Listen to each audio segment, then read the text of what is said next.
What is going on, YouTube? It is your boy MrBaboon back with a reaction video. We are reacting to top 10 boss animal skeletons. I will have the video and the channel link down below in the description. If you guys want to watch it, you guys can. Make sure you guys like, comment, subscribe, turn on post notifications. Anything else I want to add? Oh yeah. I'm thinking about which I mean it won't be until next month, but I'm thinking about getting the first Red Dead Redemption and then streaming that on Twitch. If you guys want to go check it out, you guys can. It probably won't be until like maybe next month, most likely. I'm thinking. So let me know if you guys want to see that. I'll probably stream that on Twitch and then upload the streams to YouTube. So be on the lookout for that next month, hopefully. If I do get around and be able to do that, I will. Let's gonna get into the reaction. Let's go like.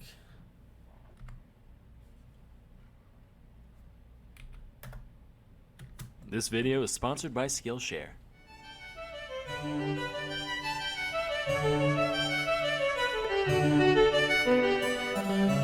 Hey kids, as we all know, the evolution of species is an incredible process, driven by little more than the random chance that certain mutations may happen to provide a practical advantage in a creature's environment. And as a result, there's a lot of things out there that look super dumb once you strip back a few layers. Here's the top 10 worst animal skeletons of all time. So first and foremost, I'd like to settle a little debate I've been seeing floating around the past few weeks. Yes, penguins do, in fact, have knees, but in order to hide full-grown legs into one plump cylinder, you gotta have a little skeletal trickery on your side. You guys ever do wall sits in gym class or elsewhere? One of the most torturous exercises out there. I now feel even worse for penguins, because not only did they have to deal with living in a frigid black and white hellscape, the most hostile environment known to man second only to the vacuum of space, all the while constantly pursued by ravenous bloodthirsty sea dogs, but they're also secretly doing wall sits their entire life. Quick side note, in Mandarin, the word for penguin consists of the characters for business goose, which is fucking hilarious. Like one day a goose put on a suit and said, "Today it is time to make a name for myself, honk." This next guy is known as Parsons chameleon, found in the more remote regions of Madagascar. Notice the fleshy protuberances around its nose area. Turns out, not fleshy, not even remotely fleshy, not even one flesh. Instead, it just has a skull forever frozen in time in the middle of exploding, like it sneezed right in the middle of God shaping it out of clay, and he was just like, ah, whatever, it's a feature now. So for that, this rough-headed reptilian gets number 9. Normally I would have ranked it higher, but that's a dope tale, so he gets some pity points. Next is the pufferfish. True. So for most of my life, I've pictured pufferfish as just not having any bones. I know it doesn't really make sense, but neither does them turning into a balloon like a goddamn cartoon. Turns out, in their normal state, they actually look like this, and when they inflate, those concentric rings of spine slide outwards past one another to cover the full area, like the aperture of a camera lens expanding to cover the full frame of the fish. The sheer ingenuity of this design has shattered my childhood dream of real-life balloon animals, which has earned the pufferfish the number 8 spot on this list. Now, if you've gotten around to certain zoological circles, you've been shown this skull and been told, ah yes, that comes from the dwarf elephant. Oh, you've never seen one? That's because they're extinct. And that thing in the middle? Ah yes, nothing more than the nose hole to which the trunk connects. However, if you're a rational, free-thinking adult like me, you can look past the lies spoon-fed to you by Nat Geo and other liberal media outlets and see this for what it is.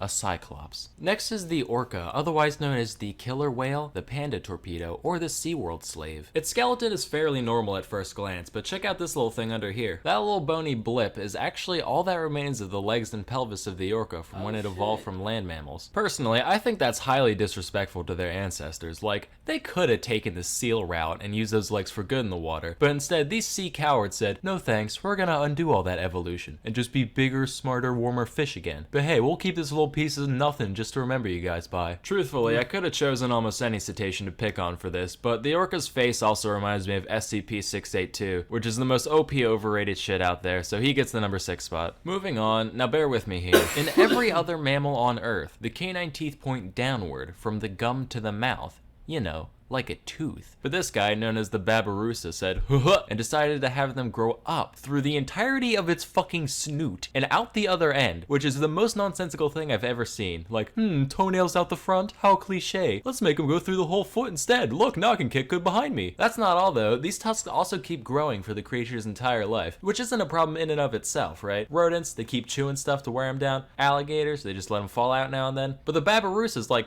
I'll just nut in a lady pig long before this becomes an issue. So if it lives long enough, the teeth can curve right on around and slowly bore into the thing's face, like built-in Chinese bamboo torture. And occasionally, they can end up actually piercing the skull and shish kebabbing the brain. Now some people might say that this doesn't belong on this list, given that teeth aren't technically bones. And to those people, kids, we say, eat shit and die. Next we have the octopus. The octopus skeleton is so bad that it doesn't even exist. Sure, they got this little thing in the middle, but that doesn't count, that's just chitin. And yeah, they can get in a jar or whatever, but at what cost? At the animal picnics, the crowd shouts, "Bleh, shun the spineless freak." And at the animal wheelbarrow races, with nothing to grab hold of, the cephalopod holds a solitary vigil at the starting line. And lo, the octopus wins not but a participant. Hear me out, okay? What if octopuses are aliens? Think about it. Kind of creepy.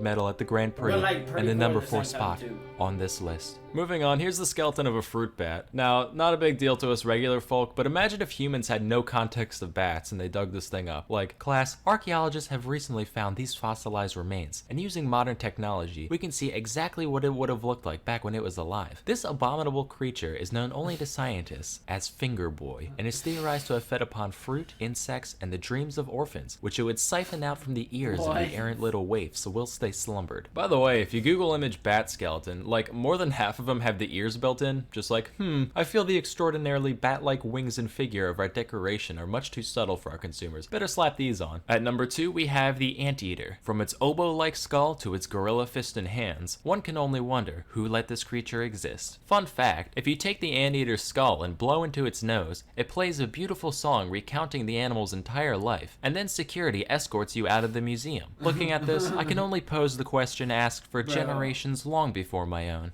That being, why the long face? Before we get to the number 1 spot, here's a few honorable mentions. The wolf eel. The ostrich. This human-cat hybrid I found on a tabloid site. And of course, the mermaid. So at our number 1 spot, we have this creature. That's supposed to be a mirror. I know most of you can't see yourself in it on account of your filthy Dorito smeared screen, so just take my word for it. So what's wrong with humans, you ask? Well, a lot of things, but for now let's stick to the skeleton. First off, these bones right here, these are known as the metatarsals. All part of the foot, right? No, that's a bunch of primate propaganda. In most other groups of land mammals, what we'd consider our ankles is actually the quote-unquote knee of the animal. Thanks a lot, walking upright. Also, it's estimated that around 80% of people will experience chronic back pain at some point in their life. Thanks a lot, walking upright. Lastly, probably something you've heard about at some point, our skull to pelvis ratio. For most animals, giving birth, not a big deal. Small heads, wide hips, mazel tov. But check out the big brain on bread. Throws a real monkey wrench in the works there. For a while it led to some problems till those extra brains figured out how to work around it, so I guess you win this round, humans. But that doesn't stop you from also winning the number 1 spot on the worst skeletons of all time. But hey, just cause you'll forever be flawed on the inside, doesn't mean you can't improve yourself on the outside. That's why you need to try Skillshare. Skillshare is an online learning community with over 25,000 classes in design, business, technology, and more on Skillshare for absolutely free.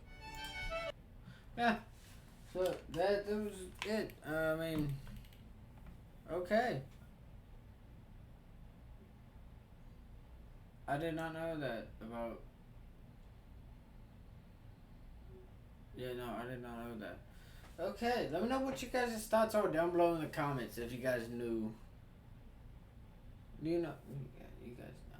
You guys stay safe. Positivity is key. Motivation is key. Happiness is key. All that good stuff. I'll see you guys in the next one.